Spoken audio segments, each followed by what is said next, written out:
এখন Donald Trump যখন বলেন যে রাশিয়া তো সেই ড্রোনগুলো ভুলবশত সেখানে ঢুকে যেতে পারে, রাশিয়া ইউক্রেনকে আক্রমণ করছিল, ড্রোনগুলো ইউক্রেনে যাচ্ছিল,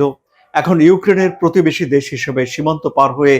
পথ ভুল করে এই ড্রোন ঢুকে গেছে পোল্যান্ডের ভিতরে, এমন কথা যদি ডোনাল্ড ট্রাম্প যেটি বলেছেন সেটি যদি সত্য হয়, তাহলে তো আর নেটো তার আর্টিকেল 5 কার্যকর করতে পারছে না। আর্টিকেল 5 কার্যকর করলে ন্যাটোভুক্ত দেশগুলো কে কতটুকু অংশগ্রহণ করবে এই আক্রমণ প্রতিহত করতে বা যুদ্ধে, সেটি ভিন্ন আলোচনা, ওই আলোচনায় আমি গেলাম না। কিন্তু এর আগেই ন্যাটোর একজন গুরুত্বপূর্ণ দেশের আহ, সরকার প্রধান ডোনাল্ড ট্রাম্প, তিনি কিন্তু একটা ডাউট ক্রিয়েট করে ফেললেন। সুতরাং ডোনাল্ড ট্রাম্প যদি ফাইনালি তার এই অবস্থানে থাকেন, যে প্রাথমিক অবস্থান তিনি বলেছেন, যখন ন্যাটোভুক্ত দেশগুলোর আলাপ আলোচনা হবে,